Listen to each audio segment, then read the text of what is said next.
Hello and welcome back. Wait, there was no energy in that one. What the f? I know you said it. There was no, and I was like, that was whack as hell. Can you imagine like people who have listened to like a majority of them, and they're like, "Oh, Jeff wasn't really giving it on that." I think you'd be like, if I'm not catching myself, then or if I'm catching myself, the people will definitely be like, okay, is he okay? Like, is he going through something? It's so funny. Are him and Dai fighting? Exactly. Oh my god! Are they really friends? Releases a YouTube video. Funny. Oh god! All right, here we go.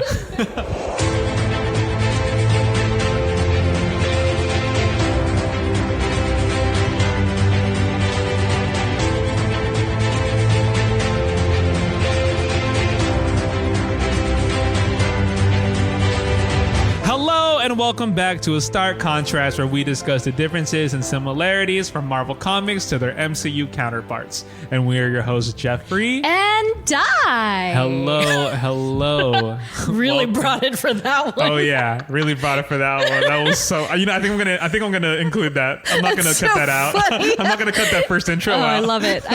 Yes, let's go. Let's do it. But hello, man. everybody. We Hi. are back in sunny, scolding. Is it sunny? Just checking. Dude. I was in my house the whole day. Yeah. And then I left, and then when I was leaving to come here, I had to throw something away in our garbage truck or garbage can, Yeah. and open the garage, and just like a wave of just like.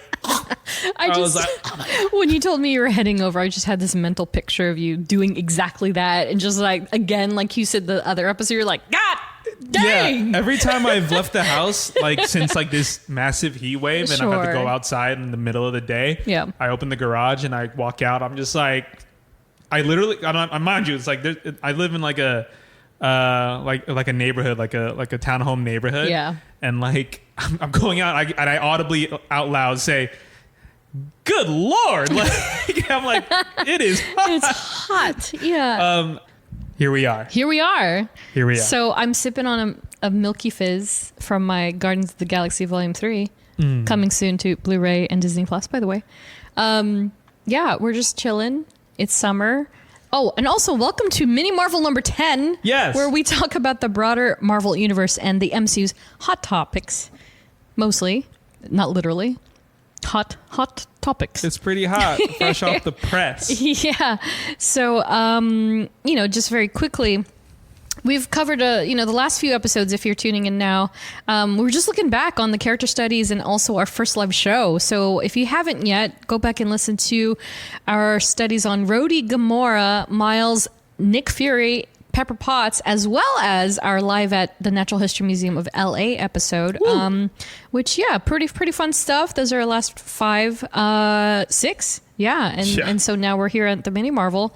Jeff and I were kind of joking because, for Mini Marvels, especially around this time of year, it seems to be convention centric because San Diego Comic-Con, a generally big thing, drops. This time around, we kind of have a few things, not only from the show, but also thanks to Secret Invasion. So we're going to talk about that show a little later. But right off the top, like I mentioned, Guardians Volume 3 is finally coming to home edition release. Disney Plus. Yeah. I'm one of those schmucks that bought the soundtrack 7 times. So to get that cassette set. Yeah.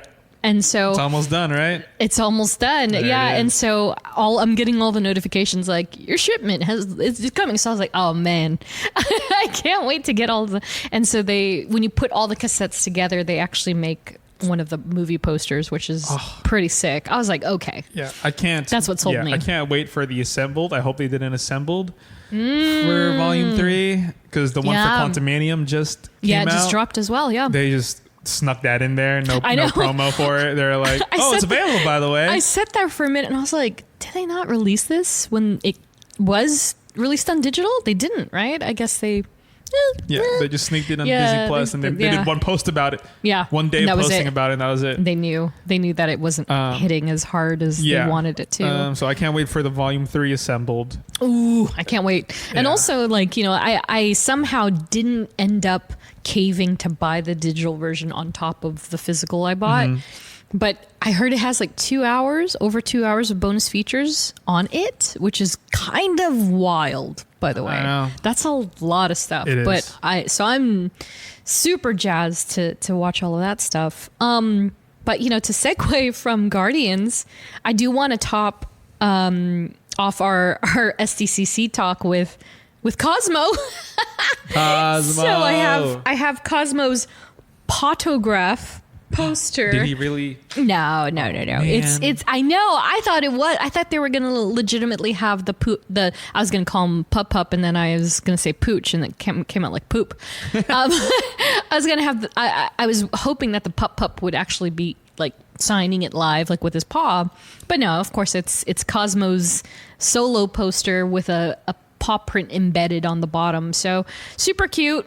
The dog itself was so cute. He was adorable. He was representing the video game version, which I think people didn't realize. He was supposed to be Cosmo from the game, because Cosmo in the game and in the comics, as we have discussed, is a boy. Yeah. Whereas the one in the film is a girl. Maria Baklova. Baklova. Yeah. And so Jackson the fire dog was Cosmo at Comic-Con, and yeah, he's a fire dog as well as a therapy dog. He was such a good boy.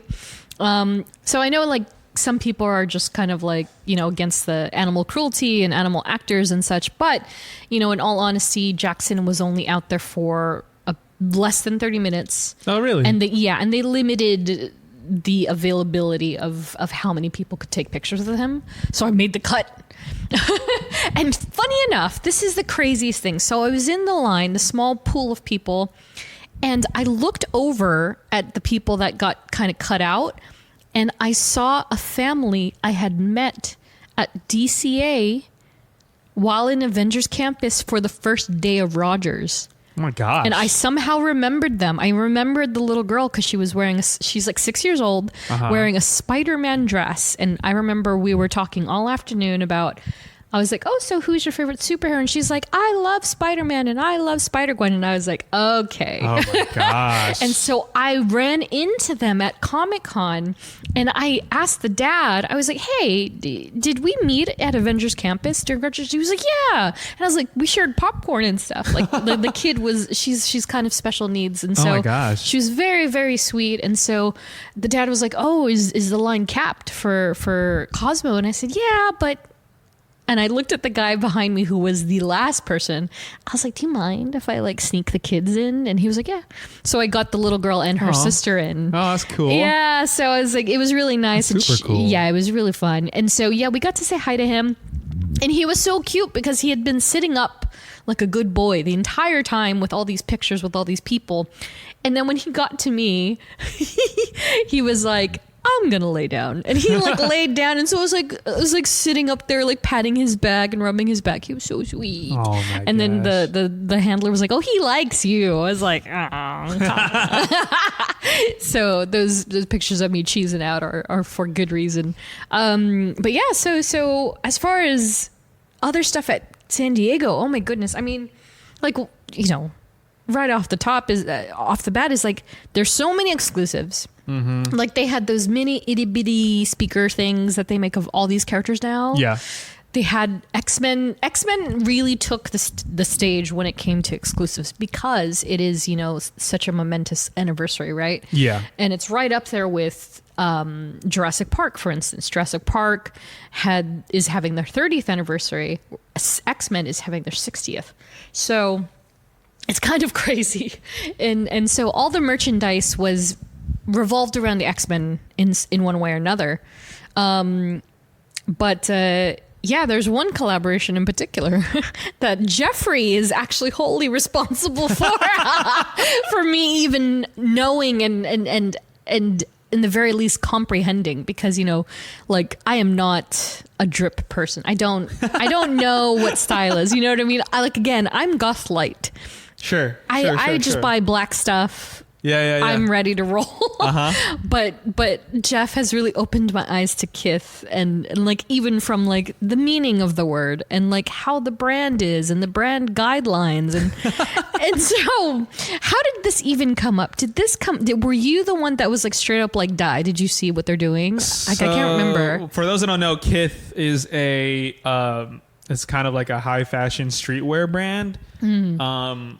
Yeah, streetwear is the word. Streetwear, but it's more on the high end side. Yeah, for sure. Quality, price point. But look it up, KITH Kith. So yeah, this past weekend at Comic-Con, they collaborated with the X-Men. And even more down Dai's road. It's the OG 92, 90 X-Men of the 90s. Yeah.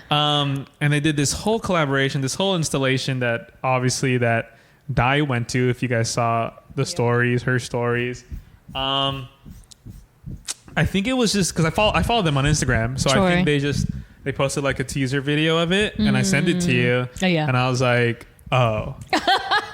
I think you need to, if you have time. Yeah, right. Oh my gosh. I think you need to see this. Sure. Because I can only do so much. I only see so much as like what they're teasing on socials and everything. Yeah. And then and then as the weekend came closer, they showed like what they're gonna do, and they made they did a collaboration on the shoe, one of their silhouettes, the Gel Light 3, which is one of my favorite silhouettes. Yeah. Of that shoe. Shout out to my friend Ryan. He works at Asics. Hey. Oh yeah. He does. Right. Yeah. And so he's the one who put me on Asics in the first place. And so, and shout out to Ronnie Feig, who's the creative director of Kith. So they did this collaboration and they did 6-7 different X-Men. I want to say 6. So yeah, so they did Beast, Rogue, Cyclops, Storm, Gambit, Wolverine. So 7. It's 2 Wolverines. Yeah. There's Wolverine 80 and then Wolverine like blue and yellow. So like yellow and blue. So they made a shoe based on each of those characters. So crazy. And just that rollout in general was so insane. And we only like thought like, oh, it's probably just the shoes. And then I think, and then Dai went there and they're like, oh, there's a whole apparel line. Well, let me double back first because initially we even started talking about the streetwear stuff because of their previous collaboration for the Spider-Man line, which was also in its own right incredibly sick. And so that was like almost 2 years ago, a year and a half ago. Yeah. I guess. That's when they did like a pop-up in the Bronx. in Queens. In Queens, in Queens, yeah. So they had that pop-up and I was like, there's no way in heck I'm going to be able to get to that. I quickly gave up and I was like, oh yeah, I'm not made for that game. Like I know my collecting parameters and I also know how aggressive streetwear like game is. Like you've seen, if you drive down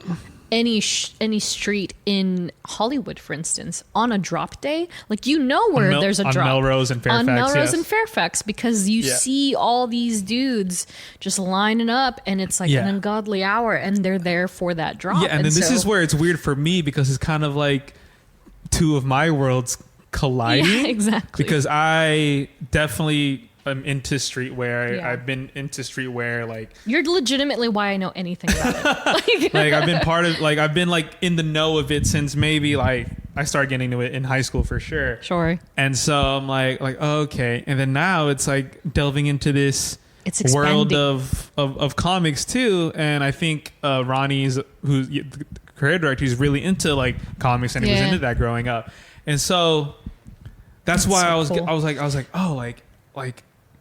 So now you have streetwear like people, and then like now he's also talking to the nerds, which is like the same kind of like concept of collecting. But now that it's like it's elevated. Yeah, it's truly elevated. Because let me tell you, in previous years, because Marvel at SDCC is nothing new. The concept itself is nothing new. They always have this big towering booth, which is usually flanked by like Image Comics, DC Comics, what have you.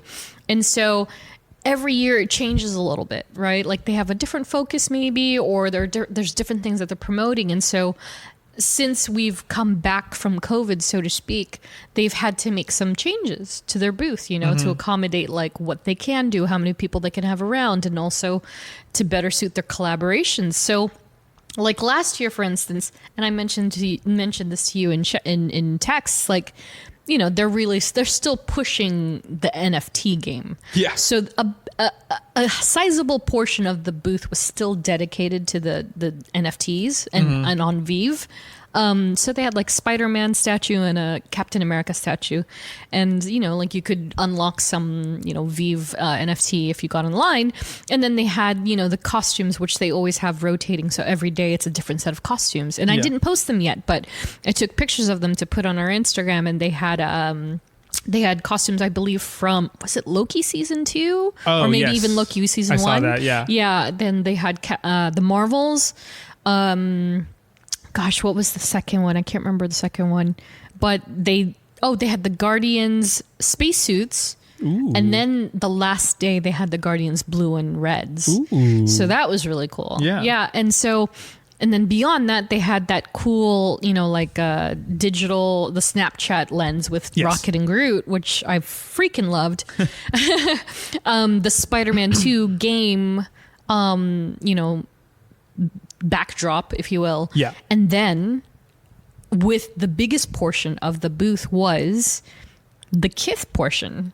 Wow. And it was so my regimen had always been, okay, first thing into the exhibitors hall, I go to Marvel. It's always been that way. Because before they used to give away stuff like posters. That's how I have so many of the posters, because that was the freebie. They would just have a table and you just pick and choose and get what you want, but they've drifted away from that model. Now they want people to come and then stay, but in a capacity that is like free advertising for them, which of course is, again, it's something else entirely. But so last year, and even maybe special edition or the year before, they used to do shoe collaborations, but not to this extent. So they did the whole Adidas Reebok line or something. Yes. Yeah, and so they were doing those for a bit. They had a nice little showcase, and I was like, oh, that's cool. Like I was never compelled to be like, I'm gonna get me them. Yeah. They had Gwenem ones, and I was like, yeah. You know what I mean?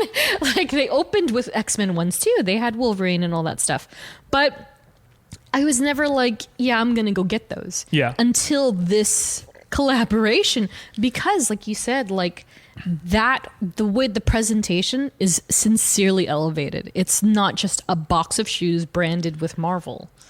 It's something else. And so Jeff looked at mine before the episode. I kind of wish we'd held it, but yeah, you can, if you want to embellish. Well, because like Dai was describing, like I was like, how was the whole like experience of like getting the shoe box? Because to preface this whole drop for the shoes, it's basically like unlocking it's like buying a pack of trading cards. Yeah. And you don't know what's inside. Exactly. And that's kind of what this shoe drop was. Yeah. Was like this box is completely ambiguous. It's very ambiguous, and I think I said this to you the other day that even when you first got it, like whether you're there or not, you know the presentation at the booth was amazing because you could see it. It was beautiful. It was like yellow and glowing almost and very radiant. And so when you go up to actually retrieve your shoes, they gave you this coin with your size on it, and so you're supposed to quote unquote drop it into the slot.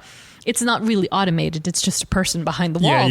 But the fact that they put the effort to put the shoe and then they turn the door around for you. It's like it's so grabbing cool. something out of like you turning it and you're getting like a gumball type of thing. Exactly right. And so, when you got the box itself, and I told Jeff, I was like, it's so cool because it comes in a slip case, which is a modern take on it, right? Like it's grayed out. It's very sleek, very minimalist. Yeah.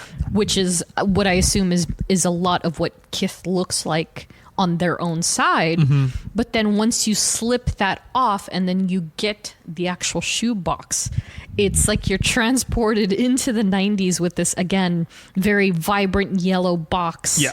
And it's completely sealed up. Yeah. You have to open it to see what's inside. It's not like a lid. You have to break the seal. The perforation, you got to break the perforation, open it, And then you get another surprise, which is a sealed bag, a vacuum sealed bag that is not transparent at all. It's completely solid. Yeah. And it's got fresh artwork on there too, which is different from the exterior, which is different from the slipcase.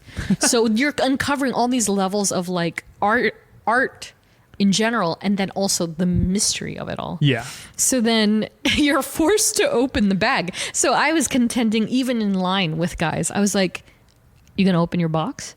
Yeah. And they were like, oh yeah, I'm gonna open it. And they were like, are you? And I was like, I don't know. Done. Yeah. It's a tough decision. It's a very tough decision. Because you're kind of like, oh, it's just shoes I want, but it's like, wait. Yeah. Like this is like. Yeah.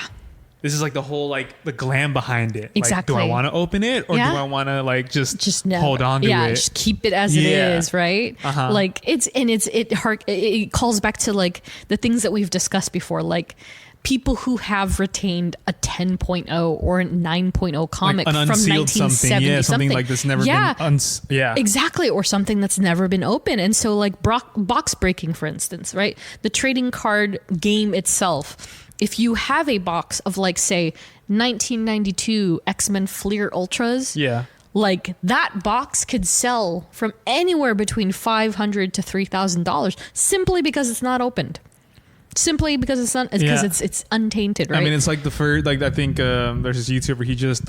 He bought on auction the first generation iPhone unopened. Wow.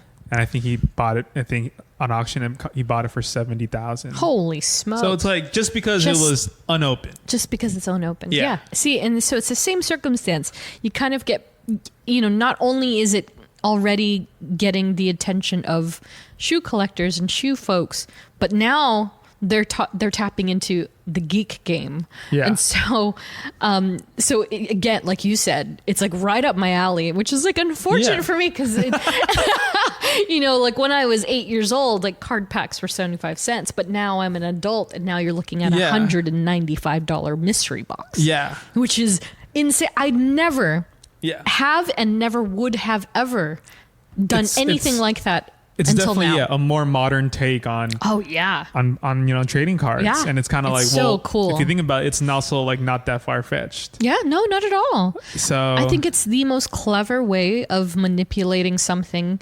that was in a lot of people's childhoods, and then bringing it to their adult version, their adult game that they're making this amount of money that they can buy something like that. Yeah, now. and for what it's worth, I do see a lot of people complaining it is expensive, and it is. $200 is a lot. It's a lot of money. It's a fork but I will say that's not the worst that I've seen. No, for sure. I've paid. I mean, I'll say it here. I'll be candid. The most I've paid for a pair of shoes. This is for resale. I think I bought it for just under $500 for a pair of Jordan 1s. Wow. And retail Jordan 1s are $200 already too. So it's like $195 plus taxes, which is how much the Gel Light 3s were. Yeah. It's not horrible, but and it's also a one-time thing. That's the thing that with Kith they don't really do. Yeah. Retros, quote unquote, where they re-release something, so then it loses value. Like this collab is like a one-time thing. I mean, same thing with like the Spider-Man collab. They haven't re-released that. That was like a one-time thing. If you got it, you got it. Exactly. And it's going to be the same thing with this collab. And I'm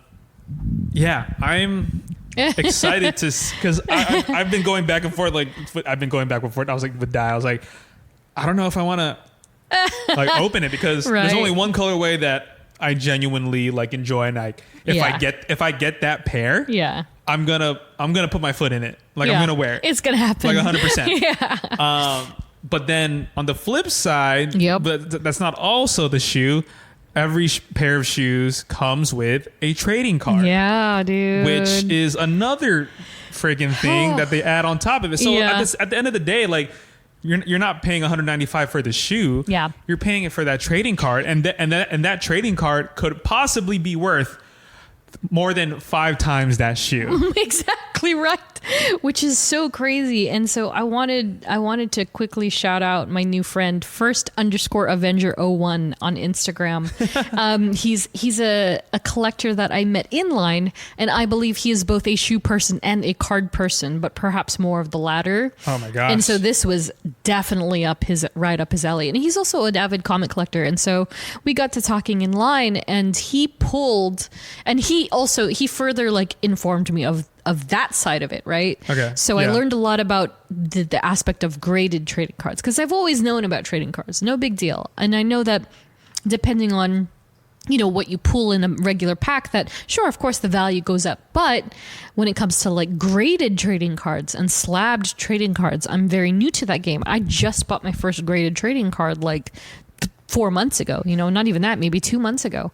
And so it's a whole new world of collecting. And so he very quickly kind of broke it down for me. And in Kit's, case, they have like multi-tiers. And so they have one in I can 12. break it down if you want. Down.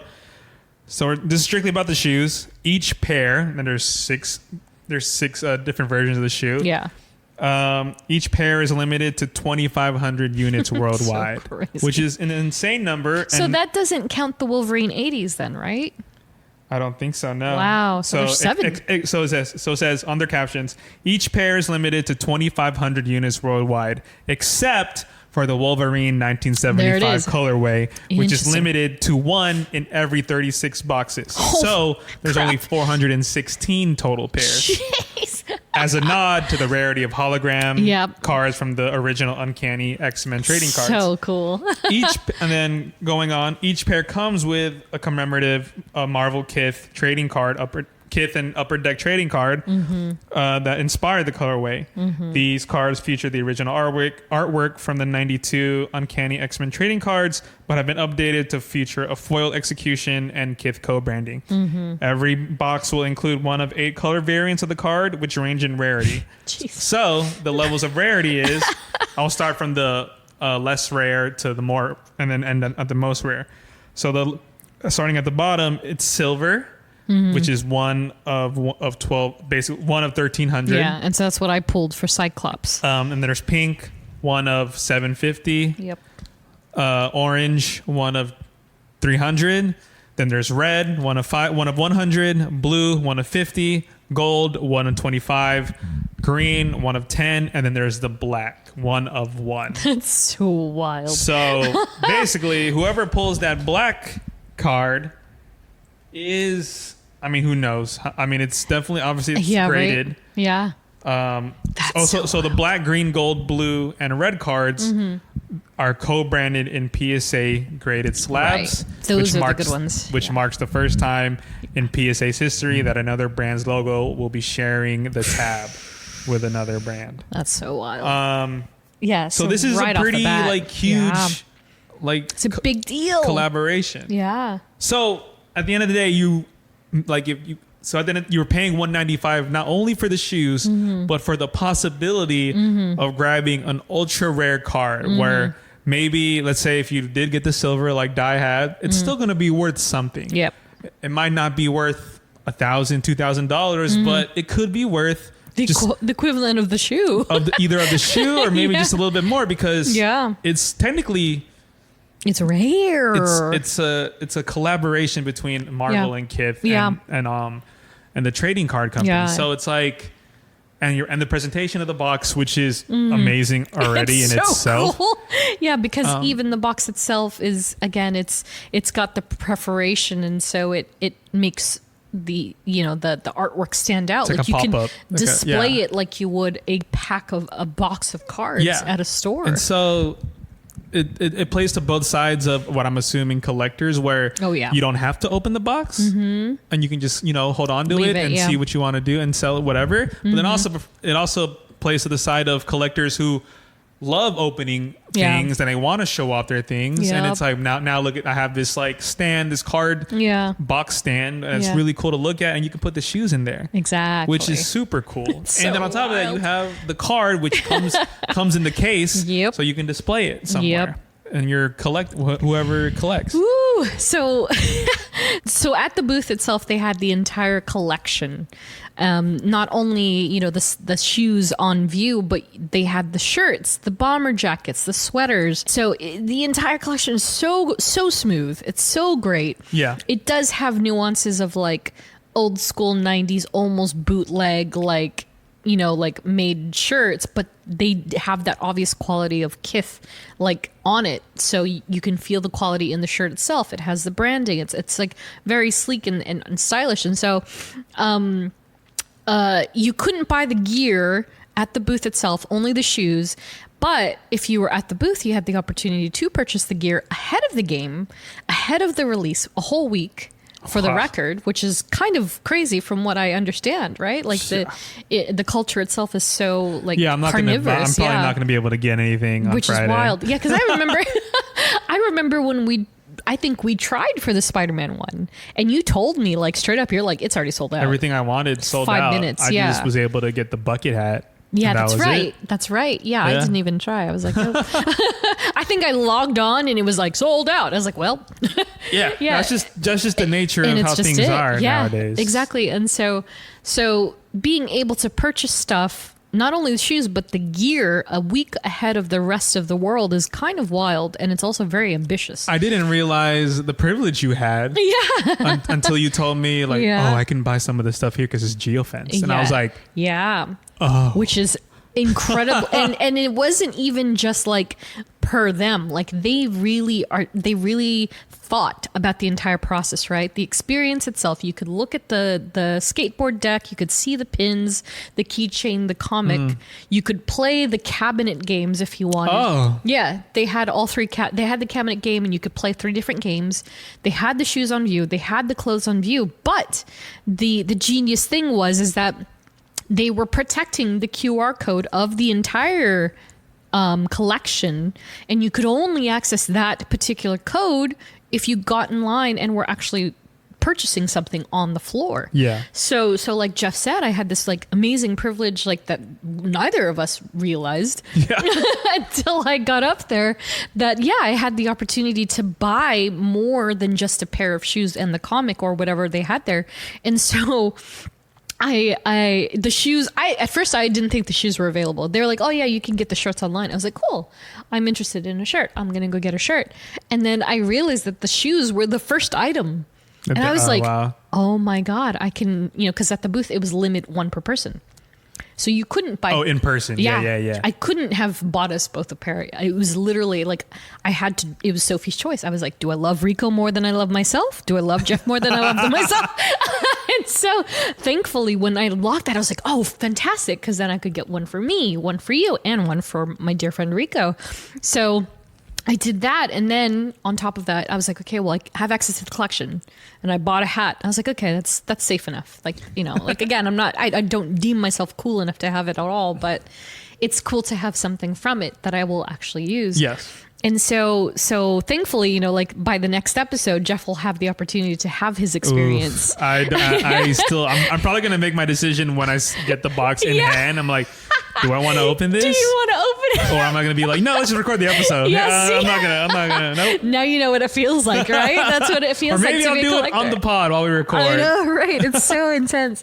And so also Rico, I can't wait to see who he pulls too. And so it's going to be really interesting. And yeah, I had an amazing allowance to get some more when I went back on the very last day because they had sold out of all the shoes and comic books at Comic-Con. So yeah, we'll see if we box break in the next episode. I'm more of like, I think me being like a crazy person. I'm like, oh, what card am I gonna get? It's turned into the card.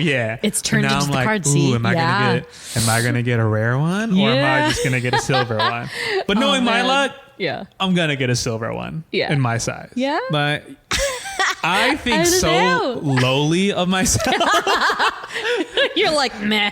I'm like, I don't deserve anything. Well, so yeah, but Storm is your ideal Storm pair. is my ideal shoe. Yeah, Storm is black and it's like a black, gray, it's white. almost like a black and like a very dark navy blue. Oh, is it? Okay, I think. Yeah. Because when I think of shoes, I think of shoes that I can wear with more than two outfits. Exactly. The other ones, I'm not saying I can't, but Yeah. I just prefer The Storm colorway. Of course. But yeah, that collaboration is sick. Obviously, I know some of the things are expensive, but there's like that varsity jacket is really cool. Jeff's been thinking about this varsity jacket. It just looks so cool because usually with the varsity jackets, it's kind of over the top with the patches. Sure. But this one, it's like a black. Yeah. It's a black varsity jacket, and then it has just X-Men on the back. I think it says, I don't know if it says Xavier or whatever. I think it's Xavier's Institute, yeah. And then it's just a clean, but it's also first of all, it's a varsity jacket. It's big and bulky and probably going to be warm whenever I wear it. Yeah.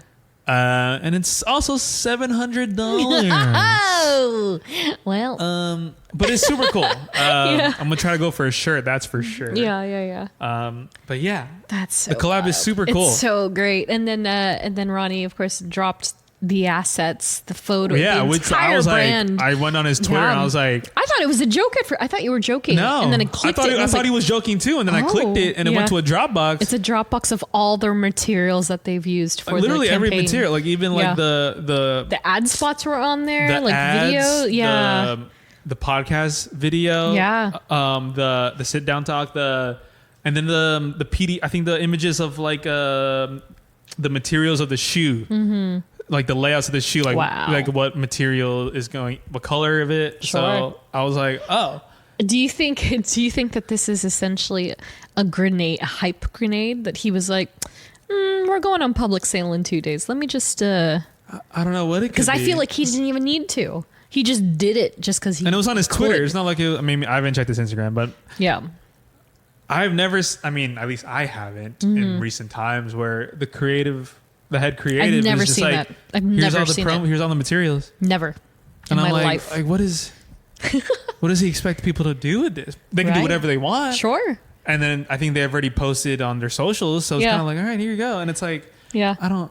Well, I think, personally speaking, like, I also agree, like, I have no real idea, but I do sense also that there's this element of he's giving everybody every single bit of transparency. That's what I'm saying. Except for when you get the box, you still don't know what's inside. Yeah. So it's even more fuel for that flame. Like you're gonna feel even more like, I know, like for collectors of either shoe and or X-Men, they're gonna look at the box and be like, I know soup to nuts what goes into making this product, and yet I still don't know what's in this box. That's a good point. Yeah, and I think that's where he's really playing the mental, because you really truly psychological don't know what colorway you're getting. Exactly. Insane. Exactly.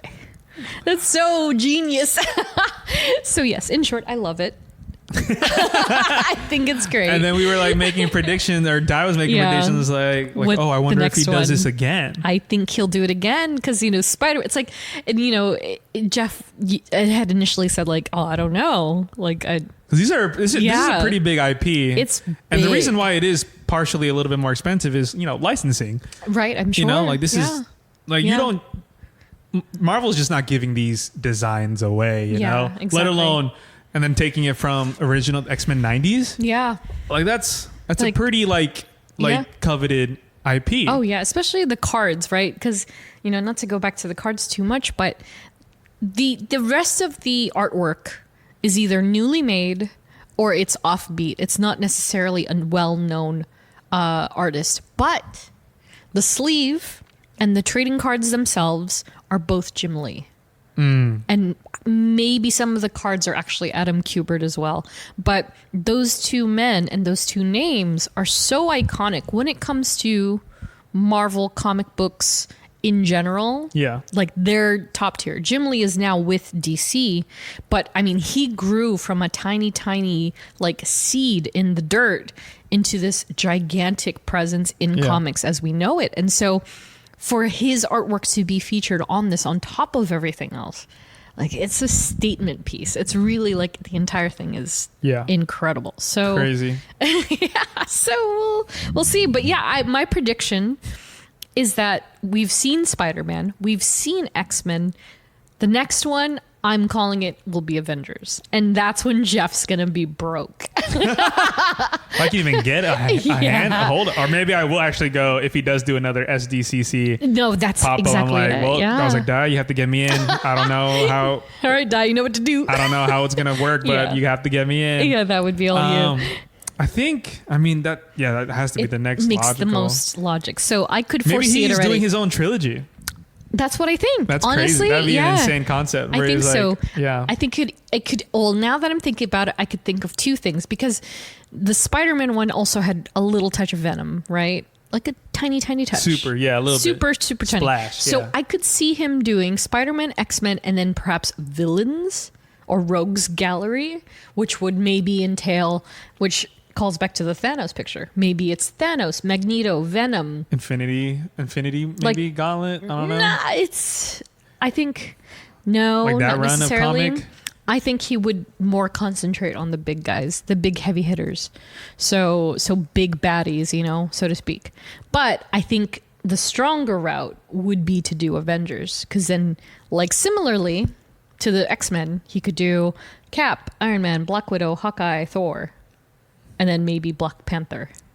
And that would be the 6. And then, the rest as follows. Yeah. I mean, that would be, that would be insane. Wild.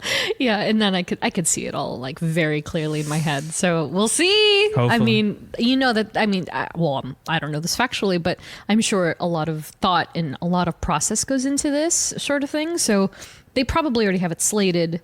It's already being designed. It's probably like a Marvel thing too. Like, let's see. They saw how the Spider-Man one did. They're like, okay, cool. Like, what do you want? Like, is there something you want to do next? Yeah. And like, X-Men 90s. Yeah. And so maybe they're checking out how this does again. Yep. Mm-hmm. And then they're probably going to be like, okay, what else do you want? Exactly. Woo! So we'll see this time next year. But yeah. I wish you had been able to experience that yourself. But Jeff has not even been to a convention yet, so we can't overwhelm his overload his senses too quickly. But that would have been a one doozy.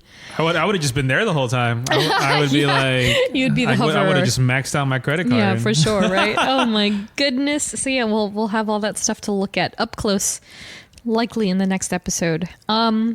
So something that's not as heavy hitting, well, I don't know, actually kind of is in its own right. But yeah, very quickly, the Spider-Man 2 game. So that was the only really gigantic big Hall H panel from Marvel this year around, considering all the studios being absent. But yeah, so they showed everything that they ended up inevitably posting online, which is essentially the new trailer. You get a better look at the faces. Oh, I'm so excited. And the graphics. I haven't even seen the actual, I only saw it on stage. Yeah. I haven't watched it on my TV or on my computer yet, but it's interesting. Like they're trying to mature Peter Parker's face more. I still think they haven't quite nailed it.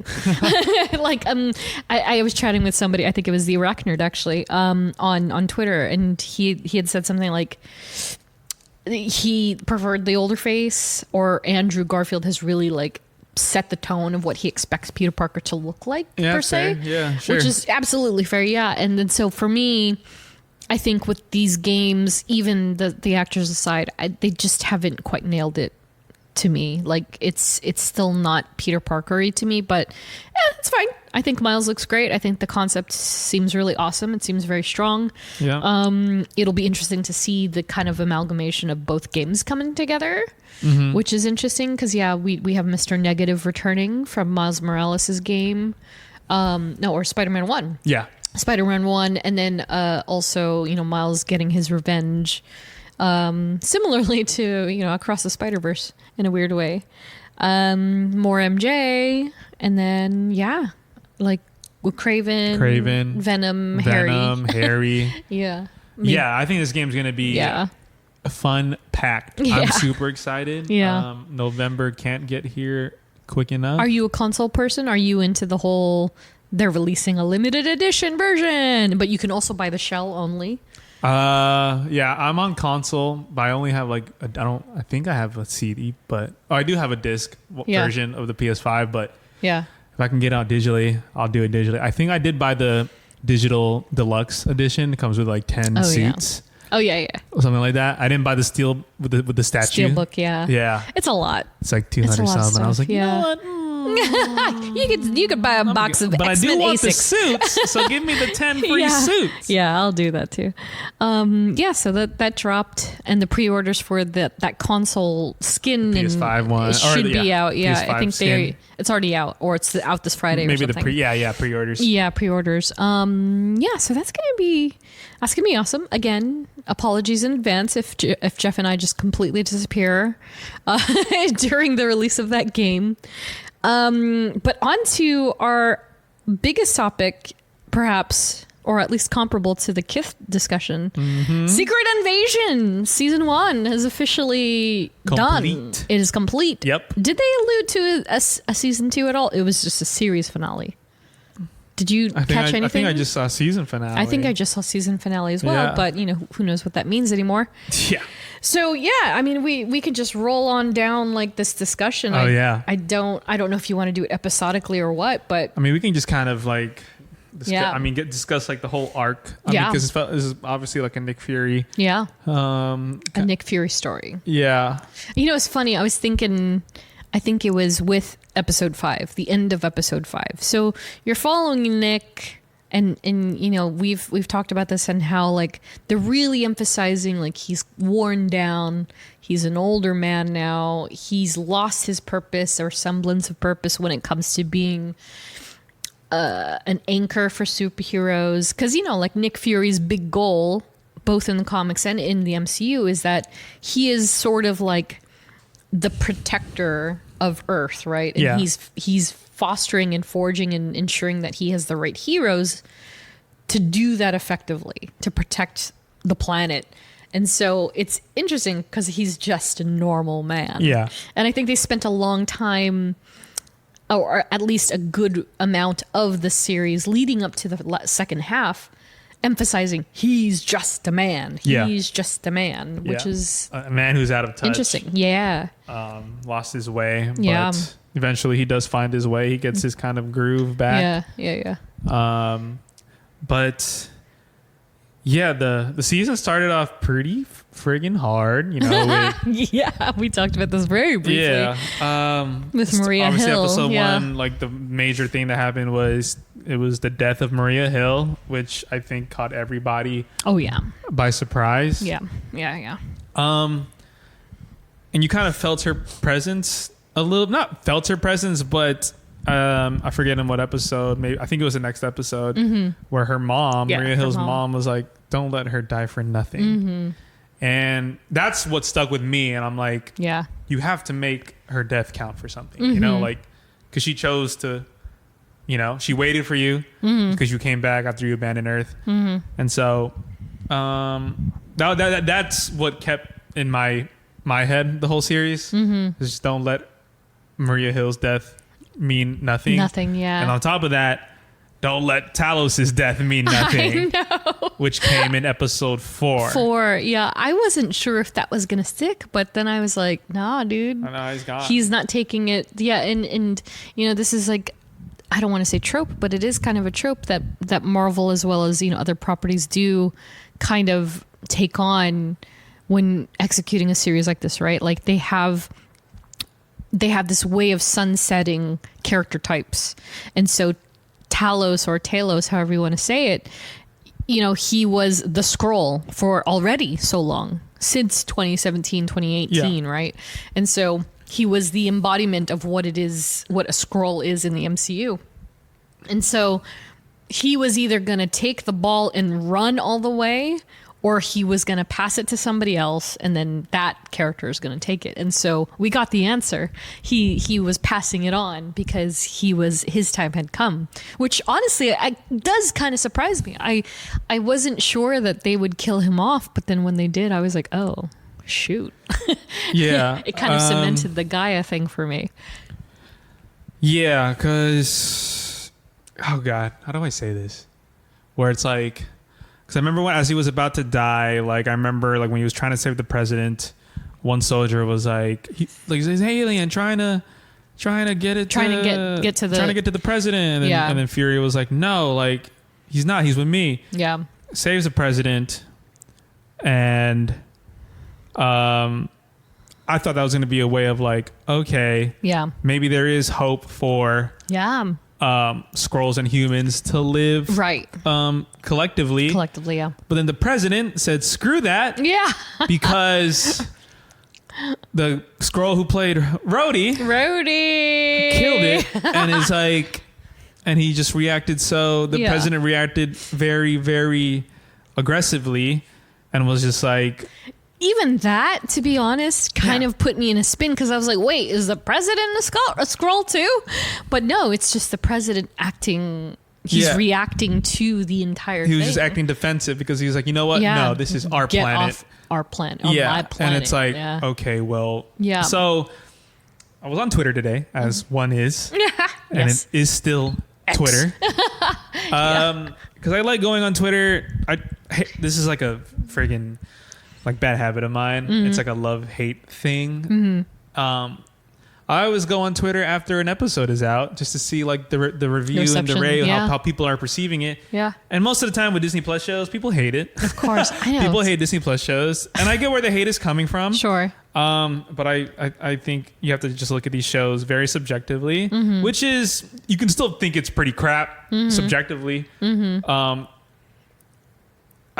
I agree with some things where it's like, I was kind of like sad that each episode was getting shorter and shorter. Yeah, the finale was a lot shorter than I thought. I think you can like at least, but look, there's a lot of logistics that go into that. Sure. Time, money, whatever. It is what it is. A lot of people already hate the show because of the AI generated intro. I know.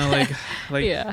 I'm indifferent, for reasons that I Sure. will not go into because no one cares.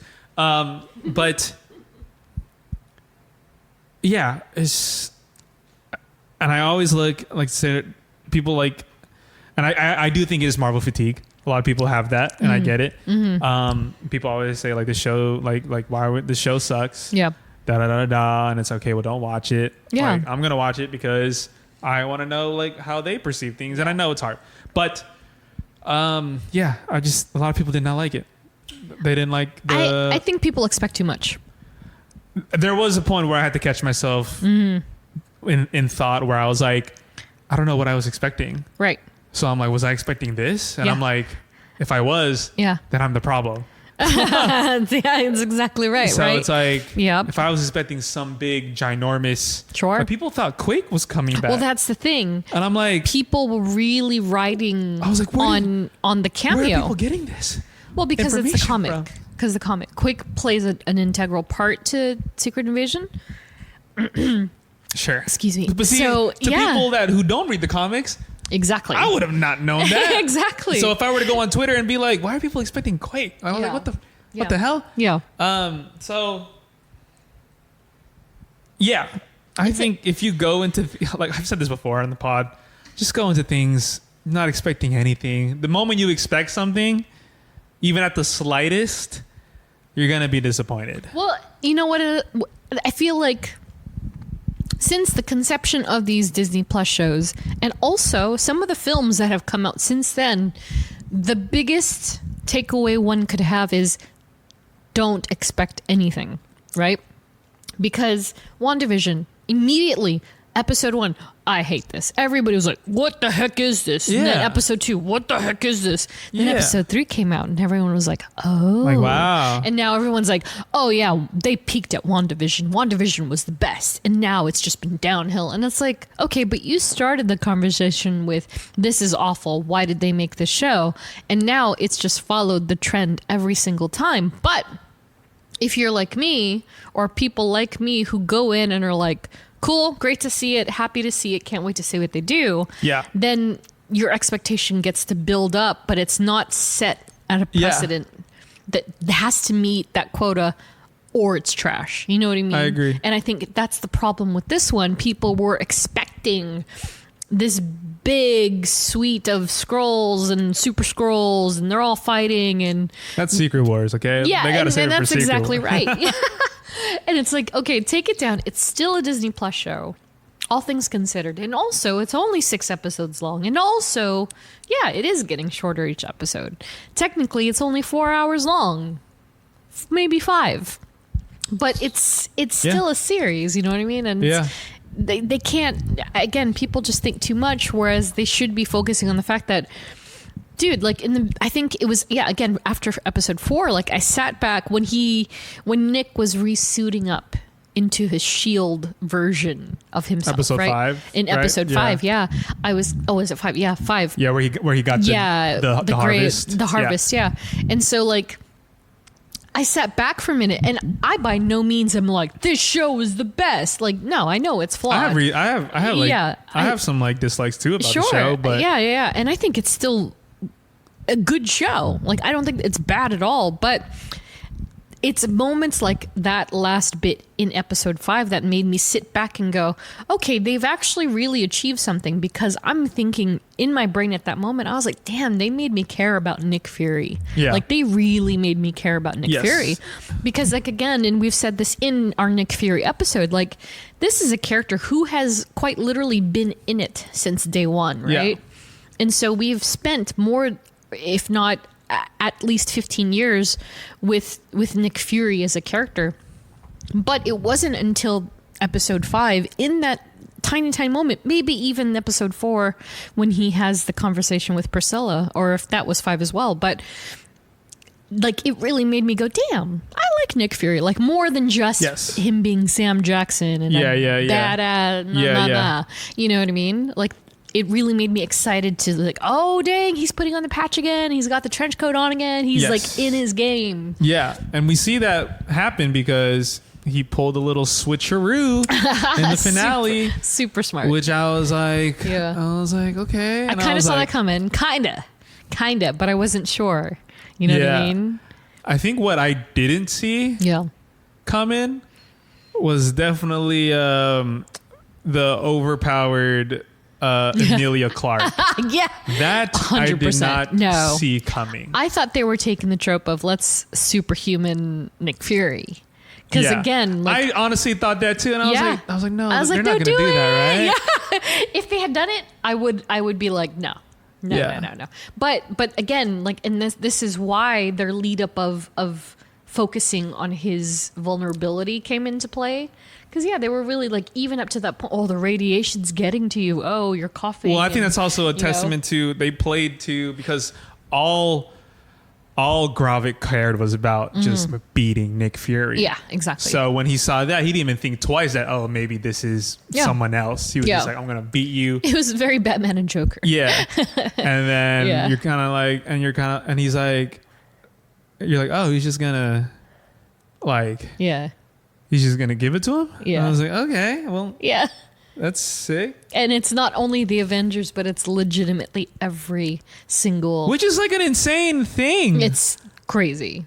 It's crazy. Like 10 Avengers powers? Yeah. Not even that. Or some of them are Black Order. There were Black Order, Guardians of the Galaxy. There was, like, if you look... Bucky was in that. I mean, I personally thought that was kind of cool. Yeah. To be able to have that opportunity to, like, you have this power, you have this power. Yeah.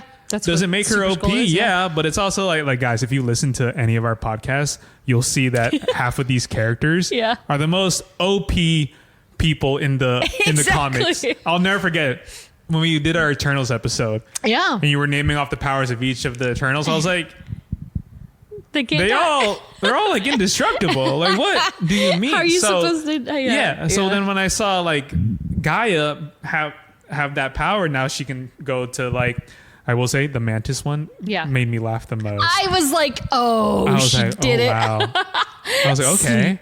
And so I'm like, oh, she really has all these powers now. Yeah. And it's like, in my head, my first thought was like, oh, this is dangerous. Oh, 100%. I was like, this is dangerous. Yes. And then people are kind of like, oh, like, this is corny. Like, now she just has, I'm like, guys, this is dangerous. If that isn't the soundbite for this episode, I don't know what is. It's fantastic. Yeah, no, exactly right. And you hit the nail on the head, because, like, Gravik was dangerous for a whole other set of reasons in addition to that, right? Because he's a super Skrull. Super Skrulls, again, we've very briefly talked about this. Skrulls on their own can only replicate so much exterior, right? They can only, for the most part, it's kind of like Mystique in the first X-Men movie or X-Men 2, where she poses as Wolverine, but when she goes up against Wolverine and she's trying to fool Cyclops, right? Yeah. Wolverine slashes through her claws because she can look like him, but the integrity of the character is not the same. Yeah. Whereas with the Super Skrull, they're taking on every piece of that DNA. So yes, it's incredibly dangerous because, yeah, Carol Danvers, Mantis, Drax, Groot, the Black Order, not just Cull Obsidian, Frost Beast, all of them. Yeah, like all of that stuff in one person. And like, you know, obviously, and it was a fair match. It was between a bad person, a bad Skrull, and a good Skrull. And a cult, yeah. And so, but you hope that Gaia, that's why at the end, like, yeah, Sonya, first of all, she's amazing. I love Olivia Colman. Yeah, she kills it in her role. Keiko Death. Yeah. So she's like, she works for the government, right? Yeah. Intelligence agencies, yeah. She's you hope that she's for good. Yeah. But at the end, she also knows that Gaia is a dangerous weapon. And she gave Gaia, she was like, oh, I don't want to, like, I'm not going to fight you. Like, yeah. I feel like we could, like, I'm going to use you. What did she say? God, she said, she had the best line too. She was like, I'm going to use you. Yeah. And you're going to use me. Yeah. And I think that's a good, like, take at it because you can't control a person, like especially a hero like Gaia now, because you're going to lose. Yeah, exactly. So it's kind of like, look, here's what I can do, but you just hope that you can keep steering Gaia the right way. Sure. And she already has kind of like that rebel, like good spirited heart because, you know, of her parents and of her dad mostly. So it's like she knew what Talos like stood for, and hopefully she took a piece of that. Yep. Because at the end of the day, I will say, dude, she looked really good using her the Carol Danvers power. I was like, yo, this is kind of insane. It's pretty cool. Yeah. It's really it's pretty. And then cool. I hope something gets touched on this. Yeah. During the Marvels. I agree. Or at least bring it up, and like where Nick is like, is like, you know, you're not the only people with all of this, right? Exactly. Because and it's funny because, you know, we've said before, even though we haven't covered Carol herself, but you've mentioned many times, like, Carol Danvers is like the most powerful being in practically the galaxy. She took down Thanos' ship in Endgame. Yeah. She was a Deus Ex Machina. Yeah, exactly. In that movie. It's kind of wild. And so now we have two of them. So and then you're introducing and then more she's Photon and Ms. Marvel and all of them put together, which is like, woo. So they never, you know what, I will say that they did have a couple of loose ends because, like, they didn't show what happened to the site, like the factory. Yeah, they didn't show where all those refugees, what happens to the tech. Yeah, the tech. Well, what was? Oh well, she was like. I guess she was like. She showed them. What was that? I don't. Was that on the site where it was those people like laying down on tables? Yeah. So that was all the humans, right? That I think that was all the humans that Skrulls have taken over. Yeah. Which is interesting. Yeah. So they left that, and then flipping over to, you know, Rhodey, Ross are back now. Yeah. Who knows how long they've. Yeah, so does that mean Skrulls? Ross was a Skrull during Wakanda Forever? That we don't know. Right. That we don't know. But That's also people are wild. speculating that Rhodey has been a Skrull since Civil War. And I just didn't. I was like, Civil War was 2016. Yeah, that's a long time. There's no. But you made a great point in what you saw on Twitter, in that in Endgame or Infinity War, whatever Endgame. In Endgame, he still couldn't walk. He still has the braces. thing, the braces. Yeah. And so the first time we see Rhodey again after that point is Falcon and the Winter Soldier, where he is mobile just fine. And granted, it's 5 years, quote and unquote, also, but Falcon and the Winter Soldier was the first time he was working for the U.S. government. Right. In Endgame, no one was working for the U.S. government. Right, exactly. It was only just Ross. And right. At that time, Rhodey didn't care about. He was like, I'll arrest him right now. Yeah. Okay, I'm sorry. So he did probably work for the government, but he was like, nah, dude. Yeah. Like, no. Like, I'm an Avenger. Yeah. And then it's in Falcon Winter Soldier where he's talking to Sam. Yeah. I was like Steve. I was like Sam, where he's actually working for the government now. So that's the most realistic in my opinion. Yeah. To say that he was for that long in the Civil War, 7 years. It's a long time. I was like, guys, Feige's good. He ain't thinking that. But you know what? I will say I do believe that there is somebody or people in their staff that's their entire job is to find points within the grander scheme of everything that are significant but can be spun into something. Yeah. Like, and I think that's kind of what they were working on. Like with somebody like me who has been like, nah, he's been a scroll for forever. I think this was like my first like worry, like with scrolls getting kind of like brought into the MCU picture. Yeah. Is because I like the idea because I remember when we first saw Captain Marvel, and I was asking you about scrolls, and then you were telling me about the whole Secret Invasion, like storyline, and I'm like, oh, that's really scary. Like knowing like you don't anybody, know who's who.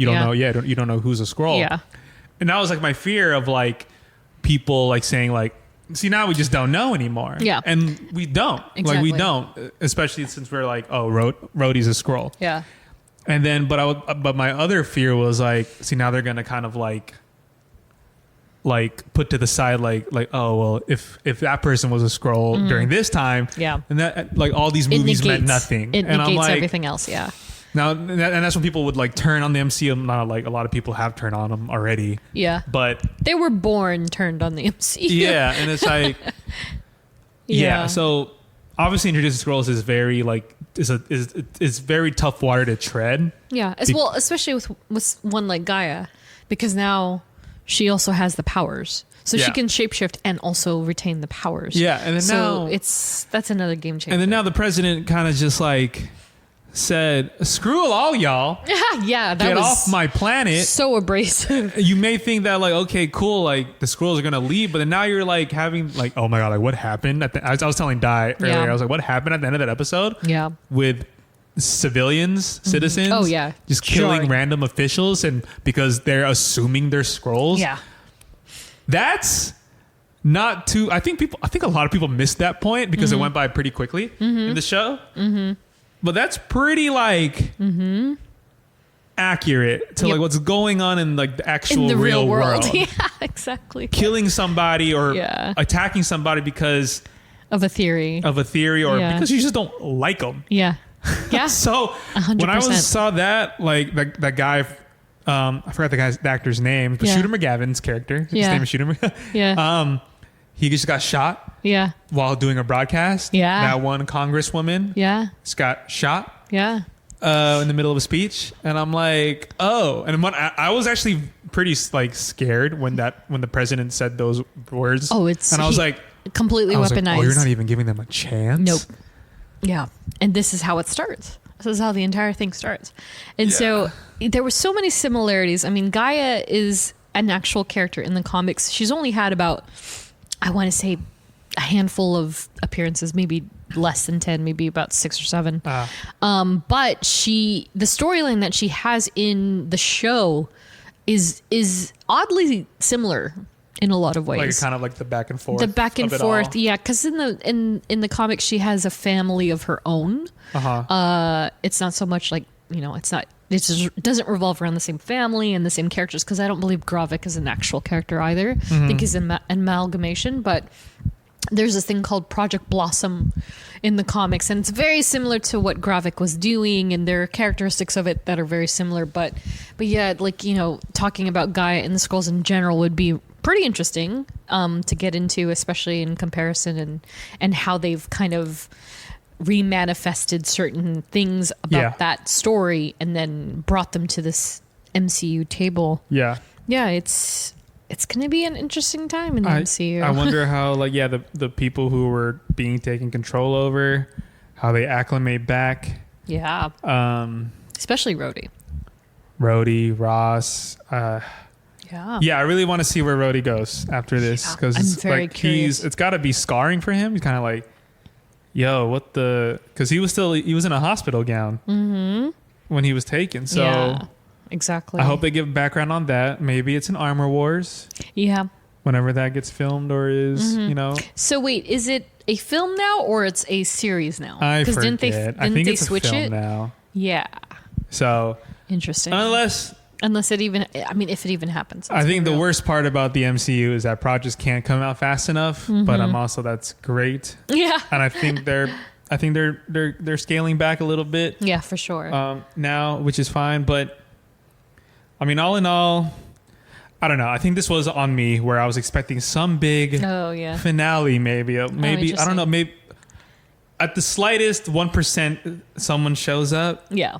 But I'm like, that's always the hope, though, it is, right? just because I think Endgame poisoned all our minds. Yeah, on that. And so, but no, it's Nick and Vara. Yeah. Going back up to Saber. Yeah. Who we'll probably see. Yeah. In the Marvels. Yeah. But yeah. Yeah, and then we have Sonya and Gaia. So who knows when I'm very curious where Sonya goes. Very, very curious. I mean, and she's also working with Gaia, so it's like, where are they going to be next? Right, exactly. And what do they play in the grand scheme of things? Like, and also, where does a character and her team like Val come into play when it comes to crossing paths with someone like Sonya? You know, it's so much. Yeah. So a lot of unanswered questions, but that's also like normal. Yeah, right. And so it's coming to me now like, okay, so if Nick is up in space doing the space stuff, does that now designate Sonya as the conduit of the Earth protector of Skrulls? Of Skrulls, yeah, because now she has Gaia as well. Is there going to be a season 2? Don't know. Nah, yeah. We haven't heard any announcement on any except for Loki. Yeah, Loki's generally the only thing. This show it might deserve a season 2. Just one. It might. I don't know if it's Secret Invasion, but just because there are still a million Skrulls on Earth. We don't know who's Skrulls. We don't know where a lot of them have refuge to. And then you have Gaia, who's probably the most like qualified to be the leader of the Skrulls. So there's a lot. Yeah. We don't know what's in the plans, but hey, they didn't waste Emilia Clarke. Like everyone was scared of. They're like, she died. She just died. And you're like, I don't think it's that simple. Just kidding. Yeah, it'll be interesting. Now she's just like the most powerful character now. In the MCU officially. Yeah. Yeah. I would say so. Shoot. So. Woo.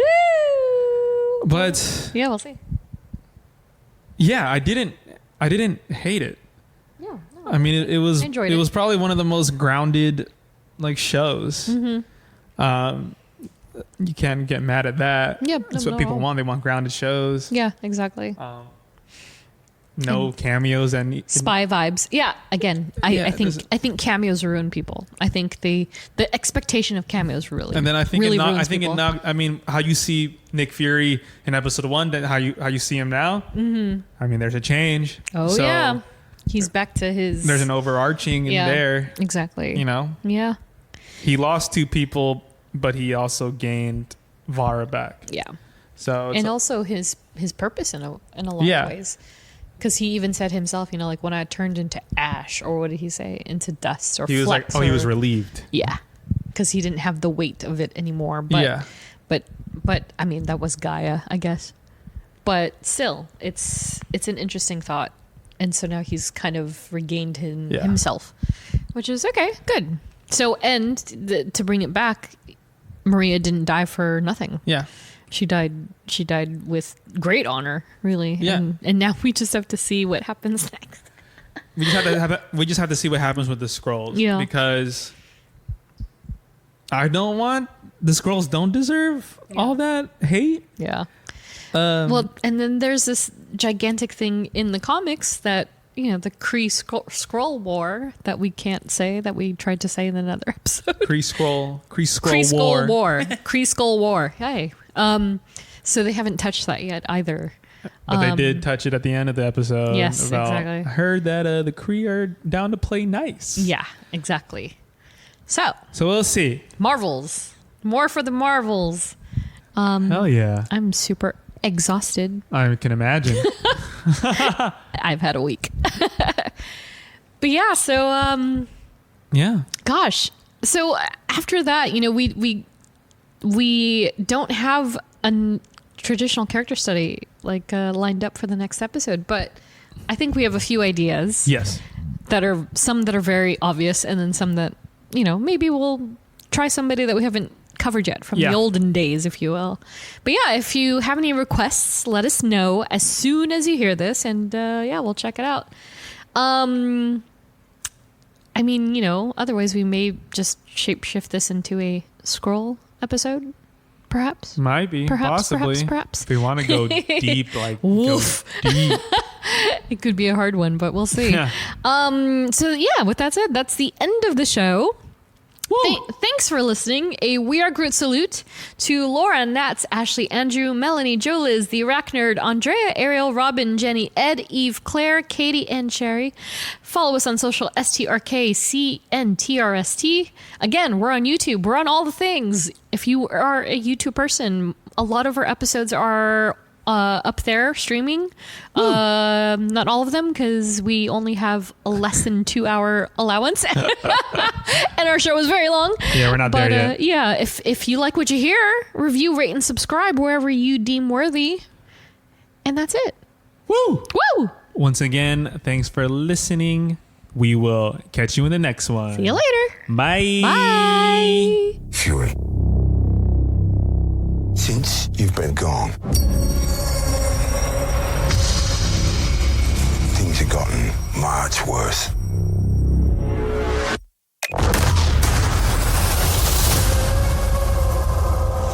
How do you think I came back?